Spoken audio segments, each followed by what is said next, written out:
Now we're going to move into our first session. I'm going to introduce the first panel session, together with a set of highly esteemed scientists and business persons. We're going to discuss about the business case of climate change. I will take a seat here, and I will start calling them one by one, and we will have a discussion. So let me welcome our guests. First of all, we have the great honor to have with us today, as His Excellency Mr. Boura mentioned, as our first speaker, Dr. Thomas Kåberger, who is a professor of industrial energy policy at the renowned Chalmers University of Technology in Göteborg in Sweden. He is also executive board chair of the Renewable Energy Institute in Tokyo, Japan, and he has an impressive track record from senior business, governmental, and academic positions related to energy and renewable energy sources. Dr. Kåberger, welcome to our business forum. Thank you for joining us today. Our second speaker will be Dr. George Xirogiannis, who is the Deputy General Director of the Hellenic Federation of Enterprises, SEV, and CEO of SEV's Research Institute. He is specialized in industrial policy, growth strategies, investments in digital economy, regional development, and international trade.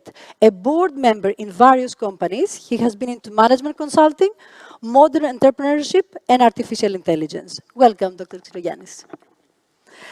And last but not least at all, we have Mr. Michael Spanos, who is the founder and managing director of Global Sustain Group, an expert advisor to the European Commission on the Sustainable Development Goals, and a member of the founding secretariat of the United Nations Global Compact Network in Greece. He is also a visiting lecturer at universities in Europe, US, and Asia, with experience in risk management, investments, business information, and consulting. Welcome, Mr. Spanos. So, without further ado, I would like to ask Dr. Kåberger to present to us how low-cost renewable electricity has opened opportunities to replace fossil fuels, not only for electricity generation, but also in the transport industry. So, let's listen to him first.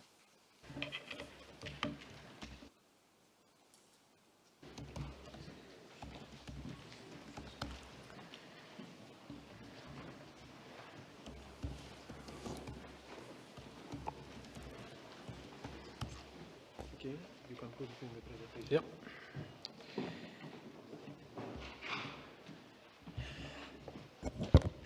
Thank you, and I will immediately go for solutions and opportunities in the industrial development in the energy sector. And the prediction how these opportunities would occur were made early, and one of the earlier descriptions of how this would come about was from my former colleague Claude Wegener, who published this book on by OECD in the year 2000. And what it shows in this diagram is how industrial experience already during the 20th century had brought down the cost of solar and wind electricity generation. It's called experience curves because if you draw it in a linear diagram, then it becomes curves, but if you draw it in a logarithmic diagram, it becomes straight lines, and straight lines have the almost inevitable tendency that you want to extrapolate them. You believe they will continue to be straight lines.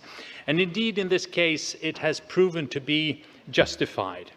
He argued here with this diagram and engineering arguments that solar and wind, if they were just subsidized for a few years when they were still more expensive than conventional thermal power, they would become cheaper than thermal power in the end. And indeed, some countries did subsidize solar and wind during this century, and we can see here the dramatic growth in solar installed capacity globally. And the year that I see as the year of the turnaround, the revolutionary year in the energy industry, was the year 2016.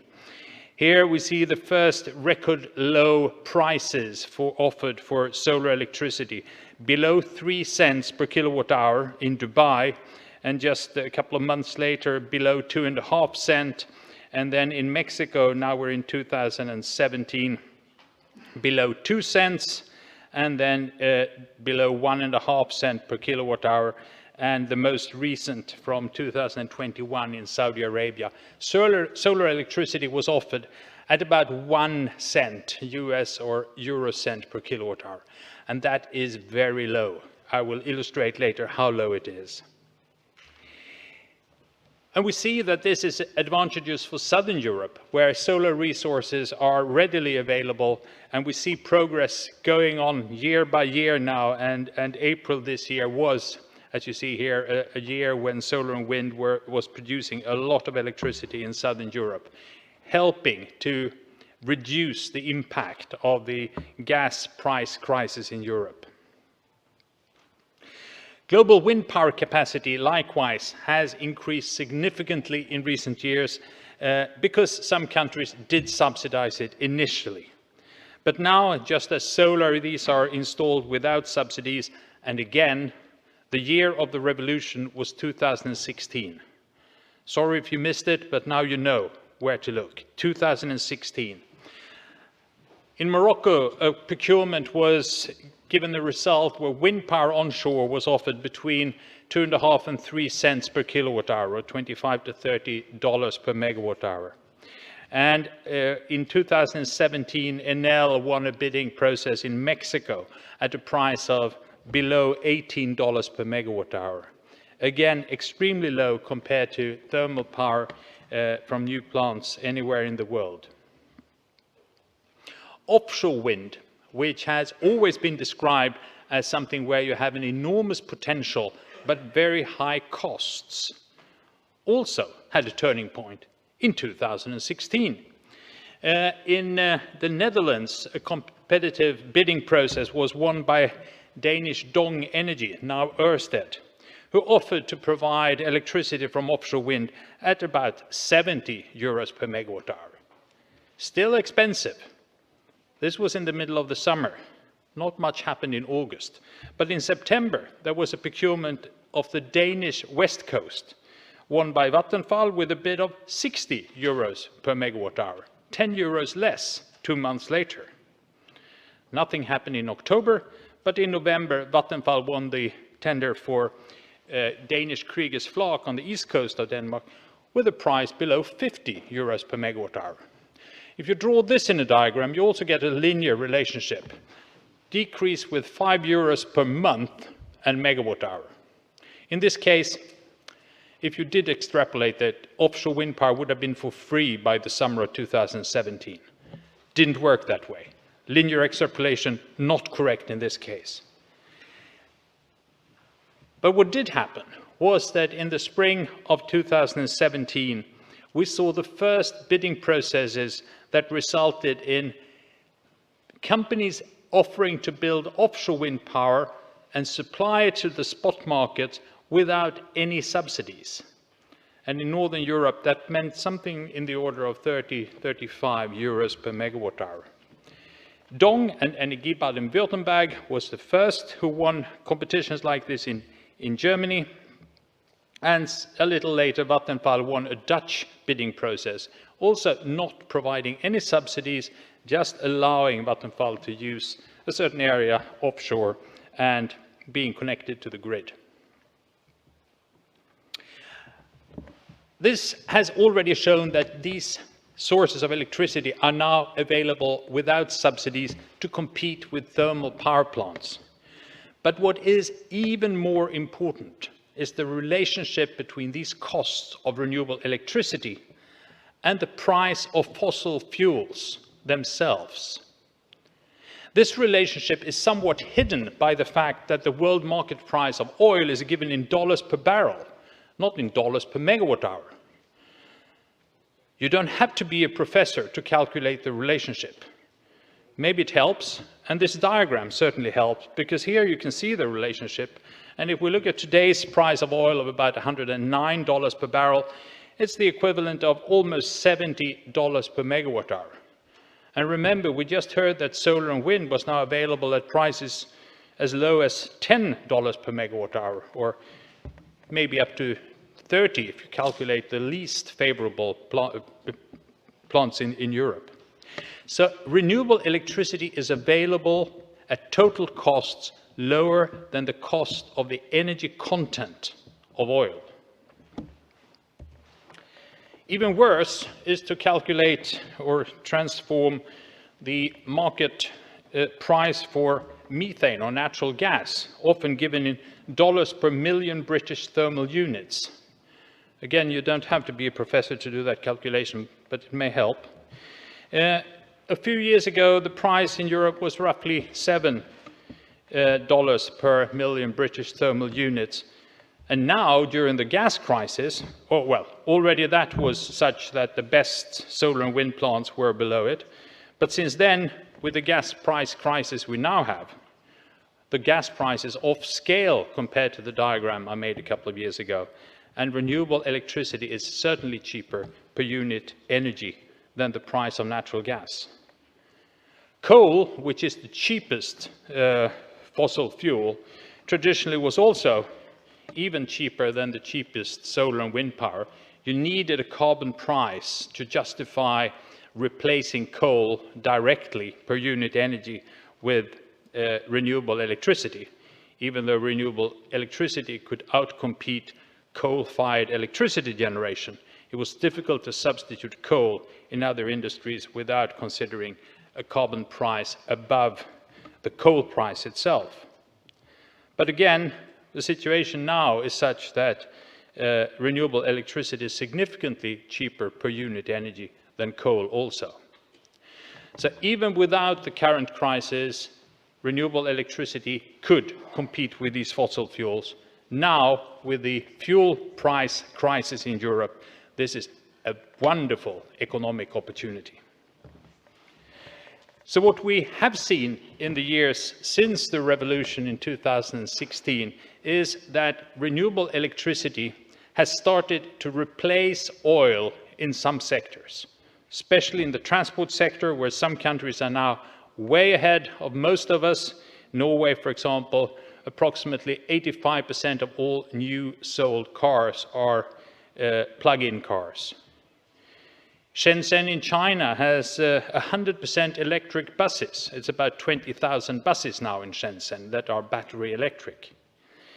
In Norway, we can see battery electric ferries now available in other markets as well. Even quite large car ferries are now battery electric between Sweden and Denmark. And even airplanes can be battery electric. I did claim in a presentation some 10-15 years ago that that would never happen. But there was a very nice young man in the audience. He didn't say anything. But he came up afterwards with a little piece of paper. He said, check this website. And that was the website of a Chinese company already 15 years ago offering a two-seater aircraft battery electric with a range of about 2 hours flights. Now in 2015 already Airbus offered a two-seater trainer aircraft, and now a company that I have done my best to support in Sweden is developing a 19-seat electric aircraft with a range of about 500 kilometers. And they have managed to sell these airplanes even before they have designed them, with good arguments on how competitive they will be. But it's not only in the transport sector, it's also in industry. And one of the pioneering efforts here is to avoid carbon emissions when producing steel. There are two competing companies in Sweden now developing such processes, and the first one is Hybrid, which is a collaboration between a steel making company, a mining company, and the power company Vattenfall in Sweden. In June last year, they produced the first sponge iron using direct reduction with hydrogen produced from electricity, replacing coal, or coke, which is a normal reduction resource used in this process. 2 months later, SSAB had produced the first steel from this sponge iron, and another 2 months later, Volvo had produced the first vehicle using this steel. And the rationality in the car industry transforming in this way is that once you have made vehicles electric, running on renewable electricity, the carbon dioxide emissions from the steel in the vehicle is the major source of greenhouse gas emission from a life cycle perspective. And they are often willing even to pay a bit extra to get steel produced without any fossil fuels. So what we are enjoying is a situation where what has previously been described as something necessary to save the world and make it possible to avoid the risk of unmanageable rapid climate change has now become profitable. It did start in 2016. Again, sorry if you missed it. We are not that fast in noticing these dramatic changes, but now this is a global opportunity, and it has become an even more wonderful opportunity with the fossil fuel price crisis occurring because of the geopolitical events in the last few months.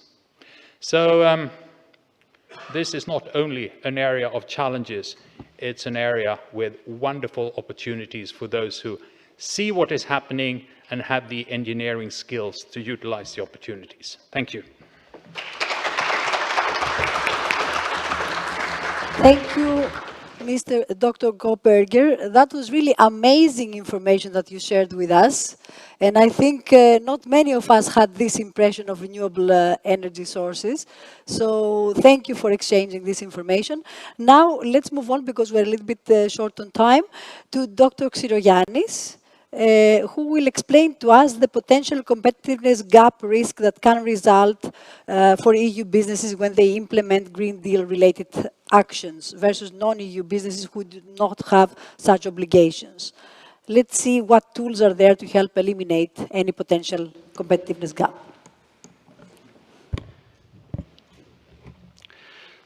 Thank you, Maria. Many thanks for the invitation and the introduction. My presentation will follow a slightly different point of view. The opportunities of green change are there, for sure. The industry in Greece is fully in favor of keeping the environment safe. But let's discuss, frankly, the risks of the migration. It is the migration to the Greek economy that poses threats that we should all be aware of.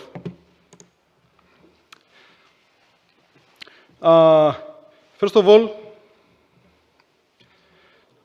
it is true to say that the EU stands at the front line of climate change. From the Paris Agreement to COP26 in Glasgow, EU leaders have identified concrete priorities to address climate change while securing supply and competitiveness. And then Ukraine happened, making all plans out of scope and out of focus.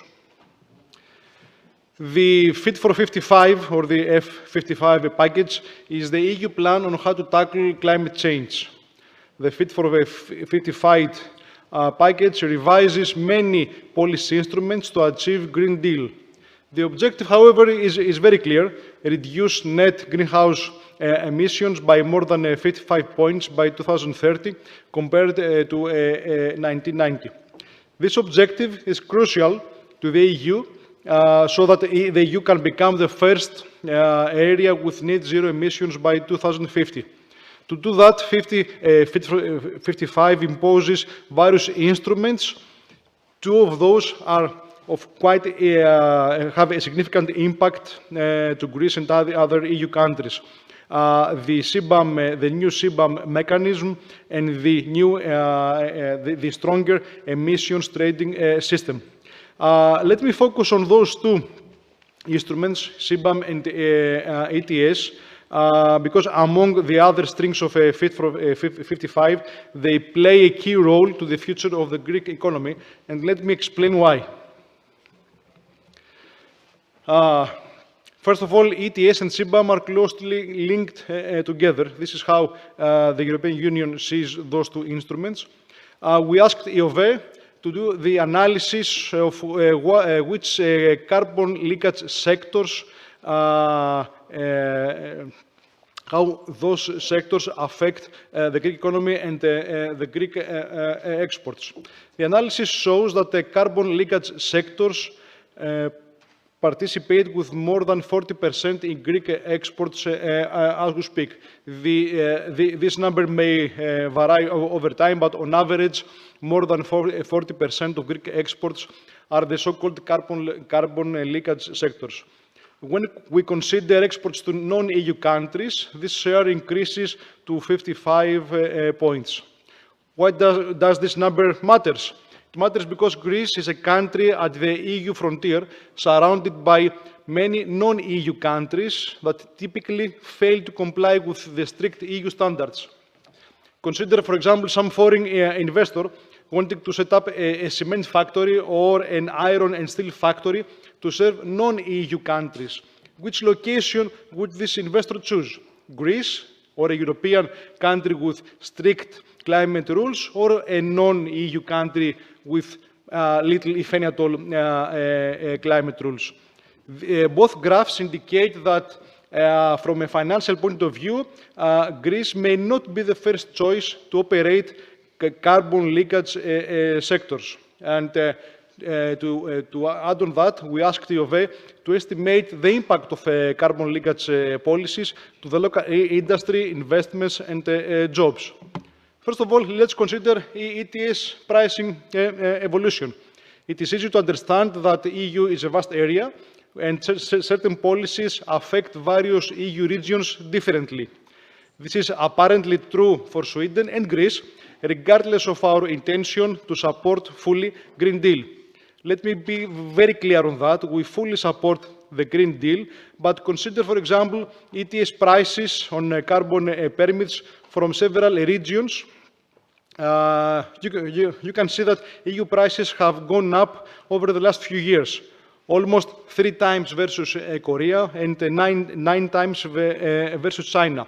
Even the Swiss have a lower ETS price compared to the European Union. CBAM comes on top of that. So Greece has a double challenge to face, ETS combined or coupled with a CBAM instruments. So what's the impact of those two instruments combined to the Greek economy?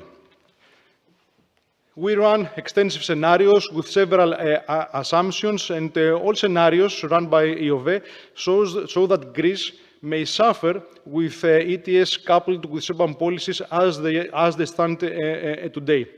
The graph shows that there is indeed a drop in GDP due to the drop of manufacturing added value to the local economy. The maintenance for free allocation may remedy the problem, but only to a certain extent.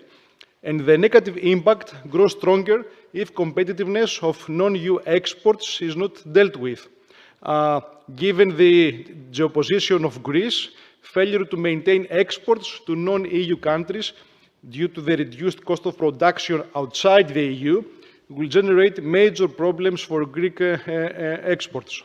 And this is something that we should consider given the position of Greece at the frontier of EU.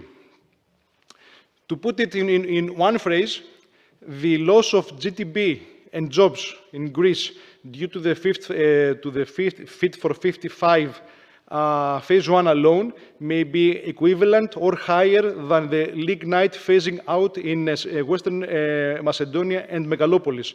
So essentially, we have to deal with two crises at the same time, one induced locally and one induced due to EU policies. The orange graph presents the negative impact on GDP, while the blue graph presents the negative impact on employment. And this is true only for the first phase of Fit for 55, with only 4 or 5 pilot sectors introduced. If we consider the full extent of Fit for 55, we see additional impact on the GDP and deployment. So, what can we do? As explained before, opting out of EU policies is not an option. The local industry fully understands and addresses all issues related to climate change. There is only one way forward, and this is investments to expedite the green transition while maintaining competitiveness during migration. Fortunately, there are some new instruments in place that we should all be aware of. Since February, the country has a new investments promotion legislation. It is a modern instrument that brings significant improvements, covering enduring requests of companies and of members of SEV. The basic innovation of the new legislation is no other than its structure. It provides 13 schemes which support different economic activities with different budgets, conditions, and selection criteria. For the first time, we see clear investment schemes for green transition, lignite transition, large-scale investments, including green projects, and of course R&D, which indirectly supports green change. Improving and speeding up procedures has been our firm position regarding investment licensing, and it seems that this new legislation will do the job nicely by applying a FIFO evaluation to many schemes. This will avoid delays, resulting in faster approval of projects. At the same time, the legislation provides strict time schedules around 30 to 50 days, and also periodic call of proposals known in advance so that the company can prepare on time the proposal documents. Also, the new legislation adopts higher subsidies for all regions, especially regions affected by lignite change, and those subsidies can reach up to 70% for small enterprises, or around 35 to 40% for large enterprises. Subsidies quite substantial. Last but not least, let me present a second instrument only introduced yesterday during the presentation of the new climate legislation. The new climate law offers super depreciations of 200 points as a tax incentive. This does not require any major approvals or extensive business planning calculations, and it allows companies to reduce tax directly in CapEx spending in areas like energy efficiency, in buildings, machinery, production lines, etc., or even renewable energy equipment and installations, or utilization of new generation fuels, including biofuels or even hydrogen, energy storage facilities, collection centers of recyclable materials, and water conservation and efficiency. We regard this instrument as very easy to use and very straightforward for many companies, regardless of the current activities they may have. Even a commercial company can utilize those incentives to improve the energy efficiency of the operations. Finally, RRF is there, and it will utilize subsidized loans and grants, mainly for SMEs. We are all fully aware of the RRF instruments, and we expect them to be live, to become live pretty soon. We expect them in the following a couple of months to be available. To summarize, climate change is there. Risks during climate migration are always there, and risks are quite significant. This does not allow us to opt out of climate migration, but we have to move forward with investments to expedite a Green Deal. And fortunately, investment promotion tools are there and are available for all companies of all sectors and sizes to use them as we speak. Thank you very much. Thank you, Dr. Xirogiannis. It was a very comprehensive description and quantification of the risks related to the green transition, and also good that you offer the solution as well to how to finance these kind of projects. Now, for the essence of time, we move on to Mr. Spanos, who will talk to us about, will guide us through the risks and opportunities of climate change-related actions, the role of regulation, and the monetization potential of such actions for SMEs and larger businesses alike. So please, Mr. Spanos.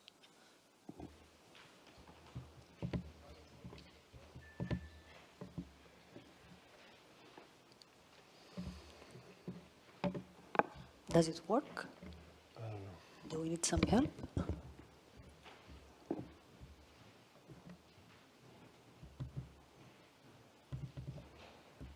Patience. Help is coming.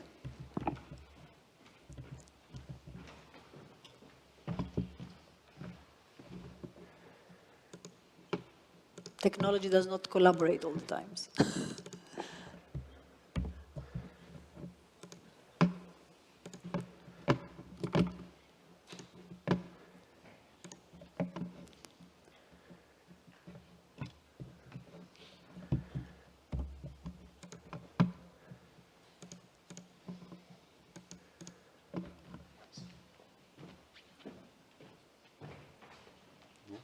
No, it doesn't work?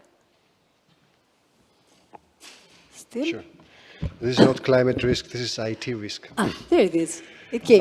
Thank you very much for this opportunity to present. I would like to thank the Hellenic Swedish Chamber of Commerce for picking up such a very timely and important issue as we are already in climate change. And the core of the presentation is to give risks but also opportunities for several financial as well as market participants in several countries, and but also economies and sectors. We have seen that there are many initiatives, global but also European, the previous speakers have referred to, that drive change when it comes to climate, but they also drive capital. And we just want to show with this slide the trillions that we are talking about now that we're going to finance climate change, adaptation and mitigation. But it's also about identifying opportunities, especially in the long run, that companies can benefit from. Only the Sustainable Development Goals, and we're talking about just two of them, number 7 and number 13, about climate action and energy, $1.4 trillion need to be motivated to achieve these goals. The Paris Agreement to achieve 2 degrees Celsius temperature increase has triggered about $65 trillion US, according to the International Energy Agency, as well as the Green Deal, the EU funding mechanism now that we are going to see the impacts of the investments, as the previous speaker referenced. We're going to see about 1 trillion over the next 8 years, which is approximately $250 billion every year, capital flows into investments about climate. So we're talking about billions and trillions, and we want to make sure that the financial as well as market participants and businesses are all aware of these developments. When it comes to regulation and policies, and I want to stick to a couple of slides on this, it becomes then apparent that really now the change is happening, because when we leave it to voluntary schemes and initiatives, then we don't see a lot of change. But when this becomes regulation, especially for large companies, then the action is faster. There is already regulation, and we're talking about the mandatory requirements of disclosure of companies about climate change metrics through the non-financial reporting directive. And that's affecting not a lot, about 5,000–6,000 companies in EU, about 100 in Greece. However, with the new proposal of the Commission to extend the scope of this directive, soon enough we're going to talk about 60,000 companies in Europe that they need to report climate-related information and how this affects their businesses. This is very important because along with social and governance, also environmental issues, the so-called ESG metrics, we need to be disclosed by companies. And this is very interesting because climate is becoming now an investment, but also a credit risk.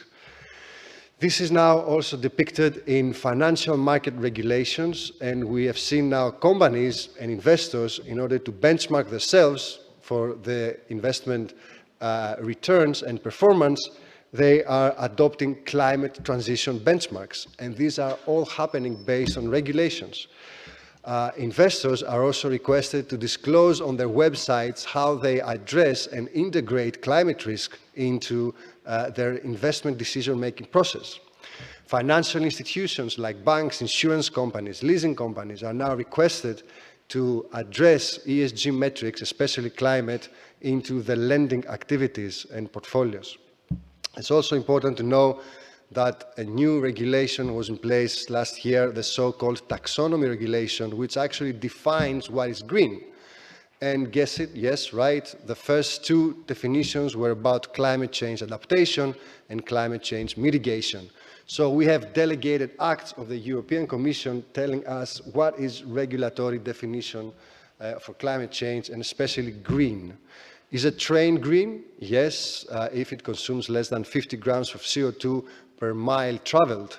So for every piece of activity, for at least for the largest ones, we have a definition on the impact on climate. Now, if we get all this in one place, we need to see how companies now need to go from risk metrics and identification to some sort of an operational efficiency before they move on to reaping off the opportunities that this low carbon transition will bring. Low carbon transition, but also circular economy transition. These are the two sides of the coins that we're experiencing to the shift from the linear economy. But also companies, if they don't address climate risk properly, they will lose the license to operate. The regulatory fines and compliance will be hard to meet. Also, not to mention the reputational risk when it comes especially for stigmatized sectors. If there's one thing you should remember from this presentation, is this slide taken from the Task Force for Climate-Related Financial Disclosures, and this is actually how we can quantify the risks, but also the opportunities when it comes to climate. On the left-hand side, you see that transition risks as well as physical risks that companies need to have in mind now when they do business modeling and forecasting and planning. So I need to think of legal and policy risks. What about a carbon tax? We saw from the previous presentation how the ETS credits rise. How am I going to embed this into my cash flow statements over the next 2 to 5 to 10 years? How my assets and liabilities are going to be affected based on these new policies, new consumer behaviors, right? What is there going to be a reputational shock in my consumer behavioral? So there's a lot of things that now companies need to take into consideration. But also physical risks, as we experienced from the storms, that we need to take into consideration about infrastructure. Are we going to have stranded assets, right, in our portfolio because of sea levels rising, or about some extreme weather events, right? On the other side, are we taking advantage of the opportunities? Are we making sure we implement energy efficiency metrics? Are we making sure that we identify the consumer trends and preferences so we can offer climate-friendly products and services to the market? Are we increasing our resilience, right, based on these projections that we do? So the investors now, as well as the bankers, are interested in quantifying this information into traditional mainstream financial accounts. This is why we see more often than not companies producing environmental profit and loss accounts.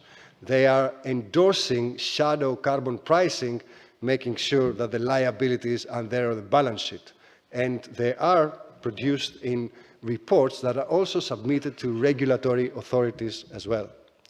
A couple of case studies to show the case. I have a few examples from several industries. I'll start with the banks. Banks are going to be the mediator for capital inflows into climate change products. Here you can see a Swedish bank that they're actually now submitting to principles for responsible banking. They're also endorsing the taxonomy into their products, making sure that they count the beans when it comes to which products, which clients are green. Also, we're talking about board members now in banks like are accountable for measuring and monitor carbon risk. They also have here a model for customer sustainability classification. So they classify their clients according to their climate risk, and then they price the interest rate based on the risk level of their clients. In the asset management sphere, when we're talking about asset managers or asset owners, they finance biodiversity. Biodiversity is going to be heavily affected due to climate change. And they want to make sure which clients are impacting heavily on biodiversity. They also produce sustainable finance products for their clients. Either this is institutional investors or retail investors, making sure that they finance climate-related objectives. They all now have a methodology for Paris alignment. All investment portfolios and banking portfolios in the near future are going to be aligned with the Paris Agreement objectives. They also have internal models like ESG star strategies, where they classify the clients accordingly, making sure that they manage climate risk appropriately. Going now to corporates, the case of Volvo is the best example. They endorse the initiatives that I just showed you, like the task force on climate-related disclosures. They publicize, the corporate sustainability assessment by Standard & Poor's, making sure that the consumers, as well as investors, bankers, lenders, are aware of their initiatives.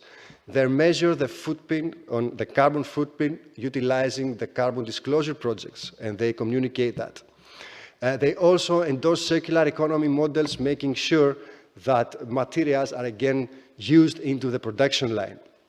Last but not least, they calculate carbon footprint, making sure they measure the baseline and where they want to be. And in order to do that, they endorse initiatives like the Science-Based Targets Initiative, because you need now to show to investors and lenders that you employ best practices for measuring a climate risk. Additionally, we can see the integration of other technologies like blockchain technology into climate change, because we want to make sure that we identify and capture climate all across our value chain.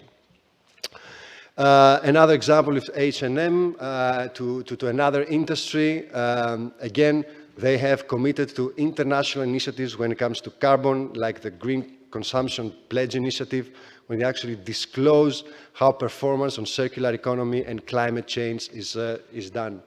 100% pledge for renewables. This is actually something that we see from many companies that are actually sourcing energy from renewables. They have internal tracking systems like the eTrackIt, where they actually improve traceability of products. They have the circulator, which is actually a very interesting tool, making sure how products, but also suppliers, can contribute to circular and low carbon transition. And last but not least, they have a funding mechanism. They have their own sustainability linked loan framework, where they actually can get money from the markets. This is just a few of the examples that I want to show you. Climate change is now becoming a very interesting topic for business modeling, but also funding, and we've seen a lot of interest from investors, bankers, but also corporations in this continuous transition to tackle climate change as an issue. Thank you very much for your attention.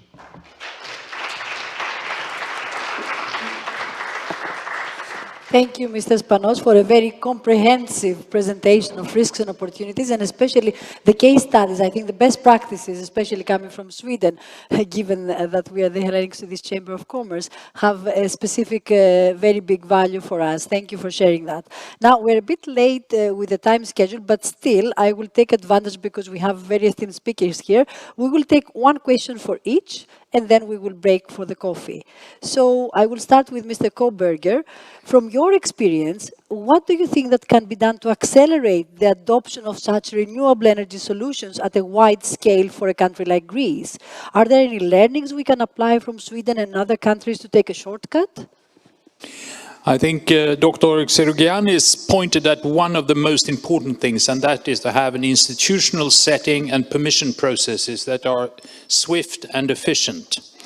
The difference between the competitiveness of countries where the cost of new renewables, for example, are very low and those where it's more expensive is almost always because of inefficient legislation and homemade institutional costs. So that's a really important key issue. Otherwise, you end up continuing to use the old technologies and then you get the cost disadvantage that you described. So this is by far the most important thing. Thank you so much. Then let's go to Mr. Spanos. What national strategies work and which ones don't work when it comes to introducing fast and effectively climate change-facing solutions, according to your experience? Yes, we have seen, especially in the case of Greece, but also across Europe, that when you actually set the right regulations, then that's our, developed by the market, for the market, then they're applicable.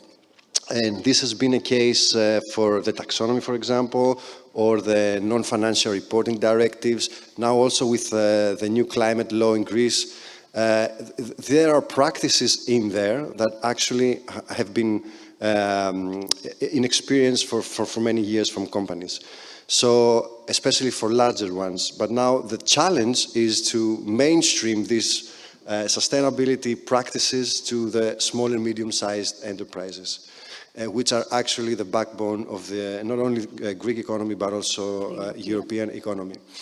It's going to take a long time because the maturity of companies is not well advanced to accept and integrate these policies, but I don't think there's another way to do it.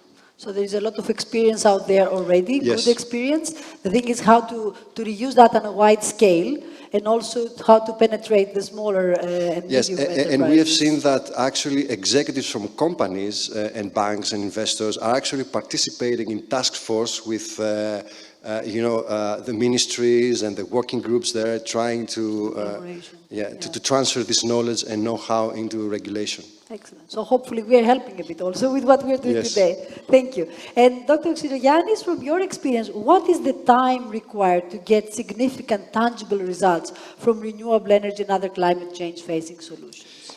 That's a very interesting question. I mean, the EU has set a target for 30 years. But it is a step approach. Let's have this in mind, what the industry can do. Step one, focus on energy efficiency within buildings, within installations, within offices, within industrial plants. Reduce energy consumption, and we can do that quite cheaply.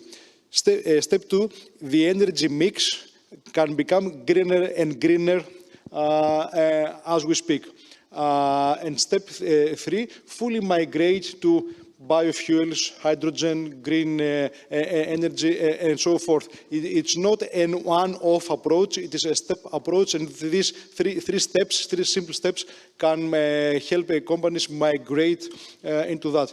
Keep in mind that now the production of 1 ton of hydrogen costs almost twice as the production of one ton of aluminium, and aluminium is the most energy intensive material worldwide. We have to follow this step approach in order to migrate safely without any commercial or business risks, and we will get there.